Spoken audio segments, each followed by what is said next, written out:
wait lang, huwag ka muna mag-scroll at syempre, magbibigay natin ng ating word of the day at sagutin natin ang katanungan na to. Ang sabi dito, which of the following types of patrol below is having stealth? Yun.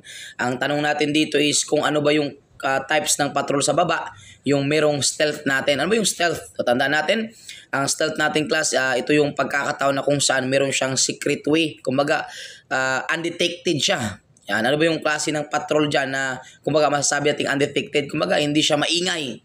Yan, pwede siyang kumbaga mag-function in a secret way. Yan, letter A, bicycle patrol. Letter B, aircraft patrol. Letter C, foot patrol. Letter D, dog patrol. Sabi nga natin kanina, undetected yung word na stealth. Kumbaga, in a secret manner. Iikis na yung aircraft.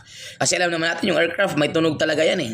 Diba? Yung aircraft patrol natin or yung tinatawag nating helicopter patrol that is considered best suited na types of patrol for search and rescue. It's because of kumbaga yung kanyang visibility that is considered sa aircraft natin. Maingay yan. Therefore, ikis siya.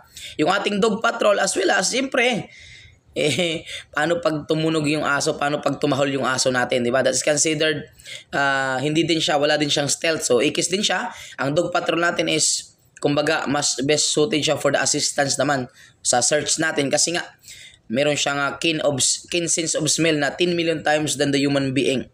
Okay, kaya mas mainam siya for assistance na lang siya sa pag-search kasi nga, nakakaamoy siya ng mga illegal contraband. Okay, dito lang tayo, dalawa na lang.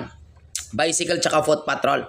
Tandaan natin class, yung bicycle kasi natin, may stealth siya, kaso may kasamang mobility. Okay, kaya pag tinatanong tayo, ano yung types ng patrol na mayroong advantage ng stealth and mobility, isagot natin doon is bicycle patrol. Kasi nga, ipinagsama yung stealth and mobility, that is called bicycle patrol. Pero kung ang tanong sa atin is stealth lang, period, wala nang iba, that is considered foot patrol. Kasi yung foot patrol natin class is may stealth din siya. Okay? Considered as the oldest type of patrol, considered as the most expensive types of patrol, as well as considered as the most vintage type of patrol. Okay? Pero pag bicycle kasi, stealth and mobility na yun.